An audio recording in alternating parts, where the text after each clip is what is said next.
नमस्कार, मी संग्राम समेळ. म्हणजेच आपल्या लाडक्या सन मराठीवरील सौभाग्यवती वृंदा मोहन या मालिकेतला मोहन. आता मोहन तुमच्या समोर फक्त वृंदाच्या नजरेतनं येणार आहे. म्हणजे नक्की काय, हे तुम्हाला 6 जुलैपासून बघायला मिळेल. आणि इतकंच नाहीये, अजून खूप सरप्राईजेस प्रेक्षकांसाठी असणार आहेत. ते आत्ता सांगता येणार नाहीत, कारण मालिका सस्पेन्स आहे. पण तुम्ही 6 जुलैपासून 9:45 वाजता जेव्हा मालिका बघाल, तेव्हा तुमची उत्कंठा अजून वाढत जाईल आणि तुमच्या बऱ्याच प्रश्नांची उत्तरं सुद्धा तुम्हाला मिळत जातील.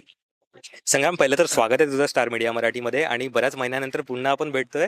चॅनल सेम आहे, पुन्हा तुझं पुनरागमन होत आहे. पहिले तर काय सांगशील आणि कसं वाटतंय पुन्हा चॅनलवरती काम करतोयस? अ, खूप मस्त वाटतंय. सन मराठी सारखी वाहिनी जेव्हा तुम्हाला पुन्हा एक संधी देते लगेच दुसऱ्या मालिकेत काम करण्याची, तेव्हा मला वाटतं कलाकार म्हणून आपली जबाबदारी वाढते. आपण जर आधी 100% द्यायचा प्रयत्न करत असू, तर आता 200% देण्याचा माझा प्रयत्न आहे. कारण त्या मालिकेने तुमच्यावर विश्वास ठेवला, कारण त्या वाहिनीने तुमच्यावर विश्वास ठेवलेला असतो. आणि हाच प्रयत्न माझा कायम असेल.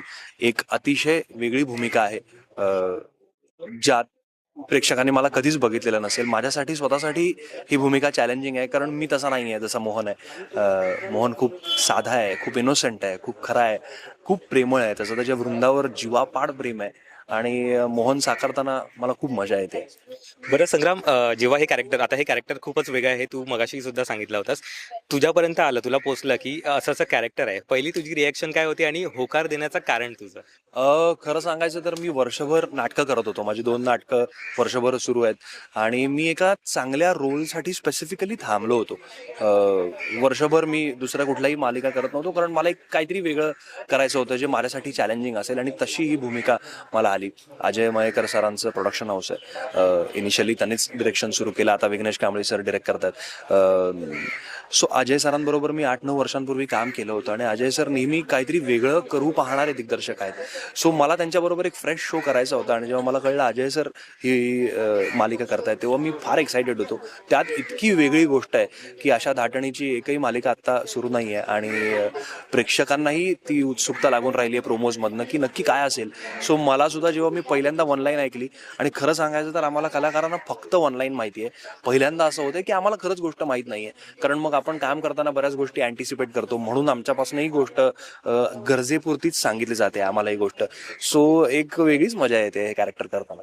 बरं संग्राम, बऱ्याच मालिका तू केलेल्या आहेस. फॅमिली ड्रामा असतो, लव्ह स्टोरी असतात, पण ही मालिका खरंच वेगळी आहे. तुझ्यापर्यंत आल्यावरती तू आता सांगितलंस की होकार देण्याचा तू कारण सांगितलंस, पण तू अशा मालिकांच्या किती प्रेमात असतोस किंवा अशा मालिका करायला मिळावं असं तुला पहिल्यापासून तर वाटतच असणार आहे. सो काय सांगशील याच्याबद्दल सुद्धा? मला वाटतं आपण यंगस्टर्स अशा मालिकांच्याच प्रचंड प्रेमात असतो, कारण आपण हल्ली सिरीज बघतो, आपण वेगवेगळ्या OTT प्लॅटफॉर्म्सवरनं थ्रिलर्स बघतो, क्राईम स्टोरीज बघतो, ज्याचा एक पेस वेगळा असतो, ज्यात सतत काहीतरी घडत असतं आणि पुढे काय घडणार आहे याची उत्कंठा लागून राहिलेली असते. आणि अशा मालिका मराठीत आपल्याला कमी प्रमाणात बघायला मिळतात, कारण आपल्या मराठीचा एक ऑडियन्स ठरलेला आहे आणि वर्षानुवर्ष तो ऑडियन्स तशा पद्धतीच्या मालिका बघतो आणि त्या मालिका आपल्या ऑडियन्सला आवडतात. म्हणजे आता उदाहरण द्यायचं तर कोणीतरी दोघं एका खोलीत काहीतरी बोलत असतील आणि आपली धीट हिरोईन दारात उभी असेल, तर तिकडे एपिसोड फ्रीज होतो आणि आपण प्रेक्षकांना या उत्कंठेत ठेवतो की तिने ते ऐकलं असेल का नाही. याचं उत्तर प्रेक्षकांना माहीत असतं की हिने ऐकलं नसणार, कारण तिने जर आत्ताच ऐकलं तर गोष्ट संपून जाईल. पण जेव्हा एखादी सस्पेन्स थ्रिलर आपण बघत असतो, तेव्हा खरंच उद्या काय होणार आहे याचं उत्तर प्रेक्षकांकडे नसतं. आणि ती जास्त मजा आहे मला वाटतं थ्रिलर किंवा सस्पेन्स या कॉन्टेंटमधली. जितकी मजा प्रेक्षकांना येते, तितकंच ते त्या टीमसाठी चॅलेंजिंग असतं. लेखकांसाठी, मेकर्ससाठी, दिग्दर्शकासाठी ते प्रेझेंट करणं खूप चॅलेंजिंग असतं, आणि तितकंच मला वाटतं चॅलेंजिंग कलाकारांसाठी सुद्धा असतं. बरं, प्रोमो खूप सुंदर आहेत आणि प्रेक्षकांनाही आवडतात आणि त्याला रिस्पॉन्स सुद्धा मिळतोच आहे. सो काय सांगशील की प्रोमो शूट होताना तू तिथे होतास का, आणि जर नशील तर मग हे प्रोमो बघून तुला कसं वाटलं, की तुझी रिएक्शन काय? खूप आवडले मला प्रोमोज. मी प्रोमो शूटच्या वेळेला नव्हतो तिथे अजिबात. मी बरेच प्रोमोज लाईक सुद्धा केले नाहीत किंवा रिशेअर पण केले नाहीत, कारण सांगायचं नव्हतं की मी काम करतोय. सो पण मला प्रोमोज प्रचंड आवडले. युनिक प्रोमोज आहेत की जे बघून आपल्याला वाटेल की नाही यार, मला बघायचं आहे काय होणार आहे याच्यात, काय ऑनलाईन आहे, काय कॉन्सेप्ट आहे. आणि मला वाटतं प्रेक्षक जेव्हा पहिले 2-4 भाग बघतील, त्यानंतर ते सोडू शकणार नाहीत. आणि जे आपलं एखाद्या OTTवरच्या सिरीज बाबत होतं की आपण एकदा सुरू केलं की आपण बिंज वॉच करतो, तसं प्रेक्षकांना वाटेल की आपण हे बिंज वॉच करावं. उद्याची वाट बघणं अवघड होईल प्रेक्षकांना, असं मला वाटतं. बरं, रुंदाई कॅरेक्टर करते ती अभिनेत्री नवीन आहे आणि तिची पहिली ॲज अ लीड आहे, तू सिनियर आहेस तिला. सो काही असे तुझ्याकडून तिला टिप्स वगैरे मिळत असतात का, किंवा तिचं काम तुला कसं वाटतंय?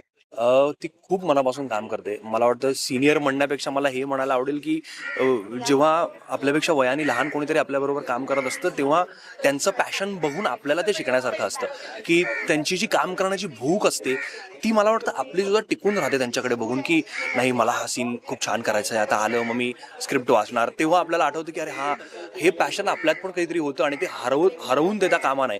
सो मला वाटतं हे मला तिच्याकडून शिकायला मिळतंय. ती प्रचंड मेहनती मुलगी आहे, प्रचंड ती एफर्ट्स घेते या रोलसाठी आणि खूप मनापासून काम करते. सो मला मजा येते. आमचं एक छान ट्युनिंग झालं आहे. आम्ही आधी ओळखत नव्हतो एकमेकांना, पण एक 4-5 दिवसातच आमची खूप छान मैत्री झाली आहे. सो मला वाटतं तो वृंदा मोहनचा बॉन्ड प्रेक्षकांना सुद्धा बघायला मिळेल. नक्कीच. काही दिवस आधी सोशल मीडियावरती तू म्हणजे गाण्याचे व्हिडिओ वगैरे ते टाकत असतोस. सो त्याचं काही असं म्हणजे कनेक्शन या मालिकेला आहे का? किंवा या मालिकेत तुझं सुरेल अंदाज काही पाहायला मिळणार आहे का? नाही, त्याचं अजिबात काही कनेक्शन नाही आहे गाण्याच्या व्हिडिओजचं. गाण्याचे व्हिडिओज मी टाकतोय कारण आता गरज आहे सोशल मीडियावर काहीतरी टाकत राहण्याची. मग एक माझं कॉन्टेंट क्रिएटर म्हणून वेगळं पेज आहे, जिथे मी वेद, आपल्या जुन्या गोष्टी, आपल्या पूर्वजांनी शिकवलेल्या प्रथा परंपरा त्याबद्दल बोलत असतो. पण माझ्या पर्सनल पेजवरनं मी गाणी टाकतोय कारण पुन्हा तेच की कलाकाराला सोशल मीडियावर ऍक्टिव्ह असणं गरजेचं आहे.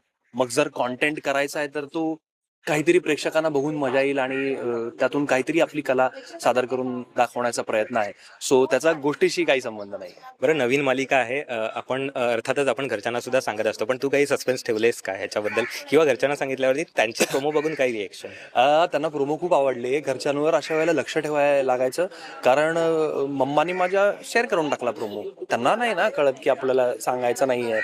तर तिन्ही उत्सुकतेने आपल्या मुलाचा प्रोमो आल्यावर मी त्यात दिसत नसलो तरी तिन्ही स्टोरीला ठेवून दिला. तर मी फोन केला, म्हटलं मम्मा अगं काढ ते स्टोरीहून. ते म्हणाले का मी ठेवलं तर काय होणार आहे? म्हटलं अगं असं नाही, तू ठेवलंस तर कळेल ना की आपला काहीतरी संबंध आहे म्हणून तू शेअर केलाय.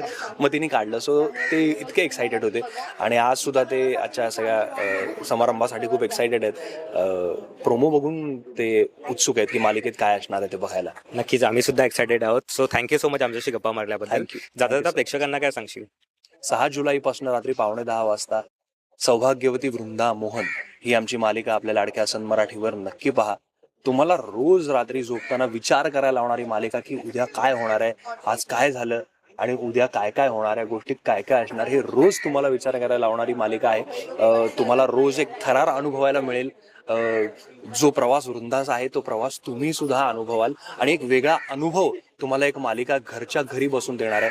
त्यामुळे नक्की बघा.